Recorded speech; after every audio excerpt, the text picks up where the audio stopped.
سەبارەت بە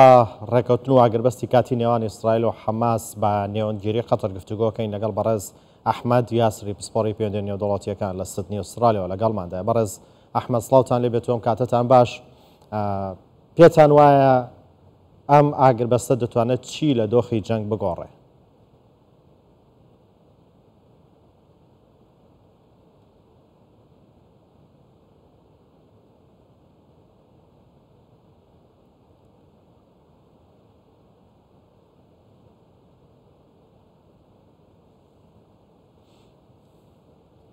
تحية لحضراتكم.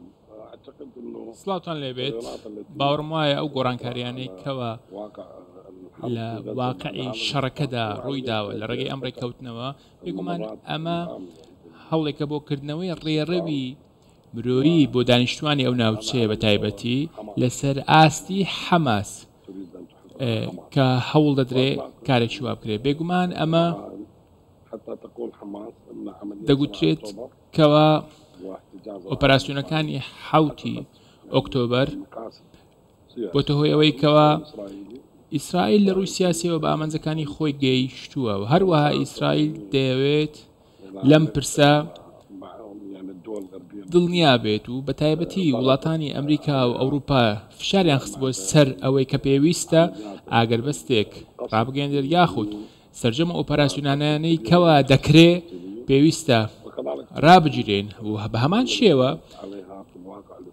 داوایان لێکرا بوو، واتە داوا لە ئیسرائیل کرابووکەوە پێویستە ئەو فشارەی خستوتە سەرکەرتی غەزە کەمی بکاتەوە. ئەمە تەنیا وڵاتە نەبوو، بەڵکو ڕێکخراوەکانی کۆمەلگاکانی مەدەنیش بوو بە هەمان شێوە.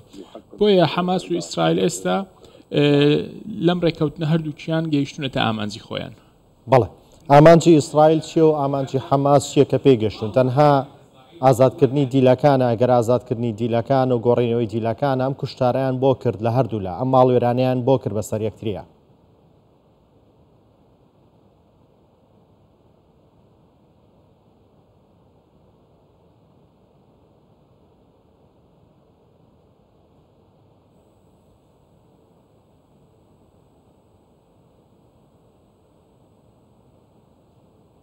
لا، الموضوع هو ليس تحرير المعتقلين. أنا لا أعتقد. من باوەڕم وایە کەوە دەکرێت باسی لایەنی ئەمریکی بکەین لەم بابەتە. هەوڵەکە ئێستا پێکراوە و تەنانەت هەوڵی ئەوە دراوە کەوە کەشتە چارە سەر بکرێت و خۆتان دەزانن فشارێکی گەورە هەبوو لەسەر ئیسرائیل و ئەمەش وەک ئامانجێک دەبینرێت کە ئەمە شتێکی مەترسیدارە لەسەر هەڵبژاردنەکانی داهاتوو لە ئیسرائیل. واتە ئەمە شەرعێتدانێک کە بە ئیسرائیل ئەم ڕێکەوتنە لەلایەنێکی دیکەدا هەوڵەکان خراوەتە گەڕ. ئامانجەکە ئەوەیە کە ڕێڕەوی مرۆیی بکرێتەوە بۆ سەرکەرتی غەزە تاوەکو بتوانرێت هاوکاری بکرێتەوە. ئەمە لایەنێکی سیاسیشی هەیە بێگومان، لە ڕووی سیاسیشەوە گرنگە و هەوڵ دەدرێت هاوسەنجیەک هەبێ لە هەڵبژاردنەکانی ئەمریکادا یەکسانیەک دروست بکرێت. ئەمە بێگومان کاردانەوەی بەسەر ئیسرائیلیش هەیە. ئەم پرسە چەندین ڕەهەندی جیاوازی هەیە، چەندین بەرەی جیاوازی لە خۆگرتووە. بەڵێ بەڵێ، پێتان وایە ئەم ئاگربەستە بتوانێت کەمێک لەو ترسی ئاڵۆزی و پەرەسەندنەی شەڕە ناوچەکەدا هەبوو کە بگوازرێتەوە بە وڵاتانی دیکە ئەم مەترسیەکەم کاتەوە؟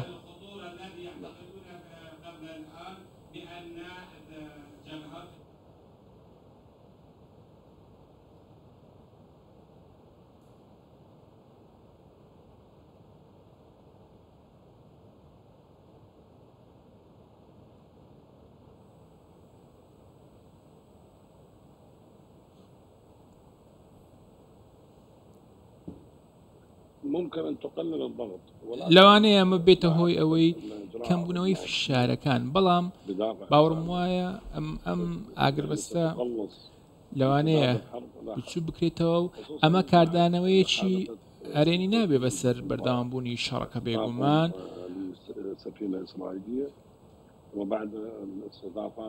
دوای هەوڵەکانی ئەمریکاکەوە لە شەڕی عێراقەوە ئەم پرسە وەکو تەوەرەکی گشتی ئاماژەی پێدرا بوو ئێستا هەوڵ دەدرێت ئاگر بەسرا بگەێنێت هۆکارەکەی ئەوەیە کە گەمارویەکان بە شێوەیەکی گشتی لە سەرانسەری ناوچەکەدا هەڵبژێت نەک تەنیا کەرتی غەزە بە تایبەتی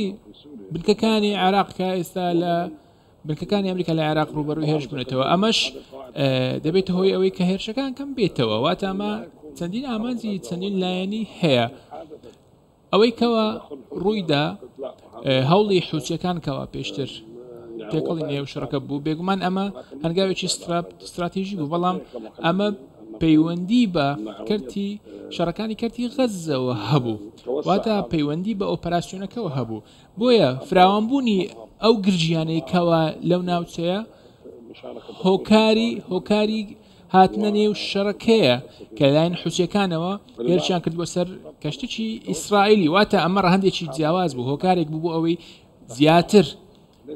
شەڕەکە فراوان بێت بەڵام ئەمە پەیوەندی بە بێگومان بە پەیوەندی بە ئاگربەستەکەەوە نیە لەوانەیە کاریگەریەکی ئەو تۆی هەبێ بەسەر ئەم پرسە بەڵام بە شێوەیەکی ڕەها ناتوانین بڵێن ئەمە پەیوەندی بەوە هەیە هەر لە 7 ئۆکتۆبەرەوە لە دوای هێرشەکەی حەماس بۆ سەر ئیسرائیل سەرۆک وەزیرانی ئیسرائیل وتی ئێمە دەستەکەی بە بلاون لەناوبردنی حەماس ئەمڕۆ جارێکی دیکە جەختی لەوە کردوێتەوە ئامانجی ئەوان لە ناوبردنی حەماس و کۆتایی هێنانە بە حەماس و دەڵێن جارێکی دیکە ناگەڕینەوە پێش 7 ئۆکتۆبەر پێتان وایە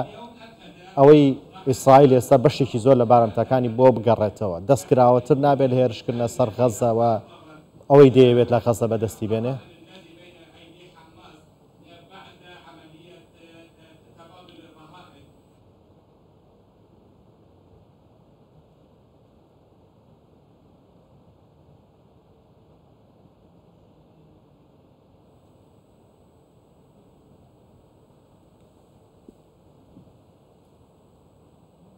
نعم أنا أعتقد أنها ستستمر بعمليات بەڵێ من باوەڕم وایە کە ئەم ئۆپەراسیۆنانە بەردەوام دەبێت بەڵام لە ڕاستیدا دەکرێت بڵین تا ئێستا ئەو ئۆپەراسیۆنەکەوە لە غەزەدا بووە ئۆپەراسیۆنەکان نەبووە هۆی پێکانی ئامانجەکان لەوانەیە لە ناوچەکانەوە پێشڕەوی هەبێت لەلایەن سوپای ئیسرائیلەوە بەڵام بە تەواوی ناتوانین بڵێنکەوە ئەو ناوچانەیان خاوێن کتۆ بەڵام ناتوانین بڵێنکەوە ئامانجە سەربازیەکان پێکرابێت واتە نەیان توانیوە بەسەر حەماس سەر بکەون و بە هەمان شێوە نەیان توانیوە بە شێوەیەکی ڕەها کەرتی غەزە داگیر بکەن و سەرکردایەتێکی نوێ لەم ناوچەیەدا ڕابگەێنن تا ئێستا ئەم ئامانجە نەپێکراوە و بەڵام تا ئێستا توانین بڵێنکەوە حەماس هەر لەو شوێنە مەوجودە لە کەرتی غەزە بەڵێ لەوێ ئامادەن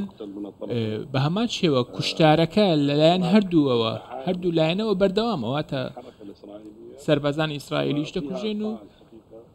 ئەوانی حەسەر بە حەماسیش بە هەمان شێوە دەکوژرێن واتە پێکدانەکان بەردەوامە راپۆرتە ئیسرائیلەکانش بێگومان هەر ئاماژە بەوە دەدەن کەوا پێکدادانەکان بەردەوامە بێگومان دەزانن ئیسرائیل خاوەن سوپایەکی ڕێکخراوە بەڵام حەماس ئەوەی نییە واتە ناتوانین توانە سەربازیەکانی هەردوو لە بەراورد بکەین دەکرێتەوە ئیسرائیل بەسەر حەماس سەر بکەوێ بە حکمەوەیکەوە توانایەکی زۆر هەیە بەڵام تا ئێستا حەماس هەرماوە و هەر بەردەوامیشە لە پێکدادنەکان بەڵێ بەڕێز ئەحمەد یاسری پسپۆڕی پێدێنی و دەوڵەتیەکان لە سیدنی ئوسترالیا و لەگەڵماندا بووی سپاس بۆیەوە